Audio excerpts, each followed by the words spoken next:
I'm having fun with Sydney, or Finley here, everybody. Wait till you see this dog. Dr. Dan Carey from the 24/7 Care Center joining us this morning. And we're talking about keeping your pet safe as we get into these hot summer months. And this is a big dog here, Doc. What type of dog have we got? This is an 18-month-old Irish Wolfhound. Wow. This is Finley.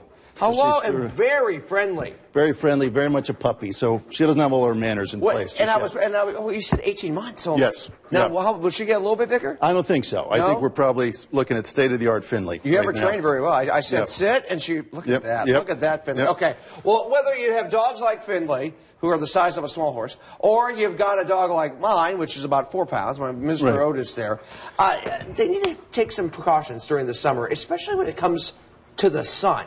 Right. Which I think, does that surprise a lot of people that dogs can get sunburns just like humans?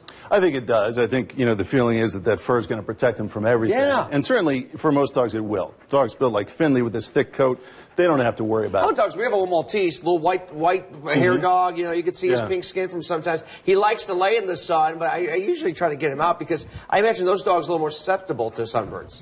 They're going to be more susceptible. A fair-skinned or furred dog, white dogs are going to be the ones who have the most issue with that. The short-haired dogs especially. How do we protect them from it? Well, do we go put the copper tone on it like little kids? Or? You can. You can use sunscreen. Really, about the only breeds I'd recommend it for is the ultra short-haired dogs. Okay. The short-haired Jack Russells or the bulldogs, those sorts of things. Something with a thicker coat, even a curly coat, is going to be more safe from that.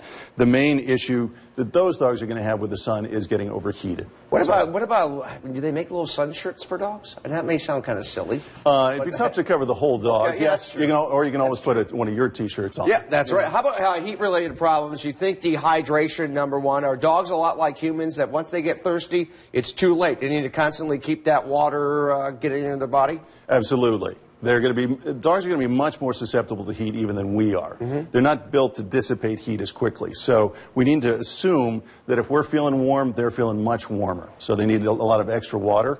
They need shade, and they need us to tell us when enough exercise is enough. Yeah. Because they're not going to quit on their own. No, they're going to keep going and having a good time. What about plants? Certain plants, toxic plants out there, certain things they shouldn't eat that's out in our gardens and our flower beds? There's a few plants out there. Mostly what we're worried about, though, is going to be the chemicals that we're using. Insecticides and herbicides, we need to be judicious about those. We need to, if we're going to apply something, read what the manufacturer's warning is on when you can let kids and pets back on the lawn. Is there a lot of gastrointestinal type issues with that? In minor cases, in really severe cases, it can cause much more serious situations. Problems with breathing. We've had a couple dogs go into coma from really strong chemicals. So before I let you go, we got 30 seconds left. Ticks, that sort of thing. Whenever you go to the vet, they try to say, hey, get the tick stuff. Yeah. Get the tick. Should every dog be on some sort of medicine for fleas and ticks? Yes. Even if they stay in the house for most of the time, every dog should? Absolutely. Yes. Okay.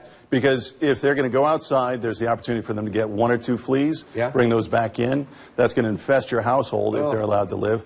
The ticks do carry some diseases, so even one bite can get your dog to come down some serious. My dog Benson, who we've since lost, but I'm like, what is that? You had to peel that thing off. So it's a very worthwhile investment to use the flea and tick. Doc, great information. We'll see you again this summer. Okay. Hey, Finley, thanks for hanging out, just laying down.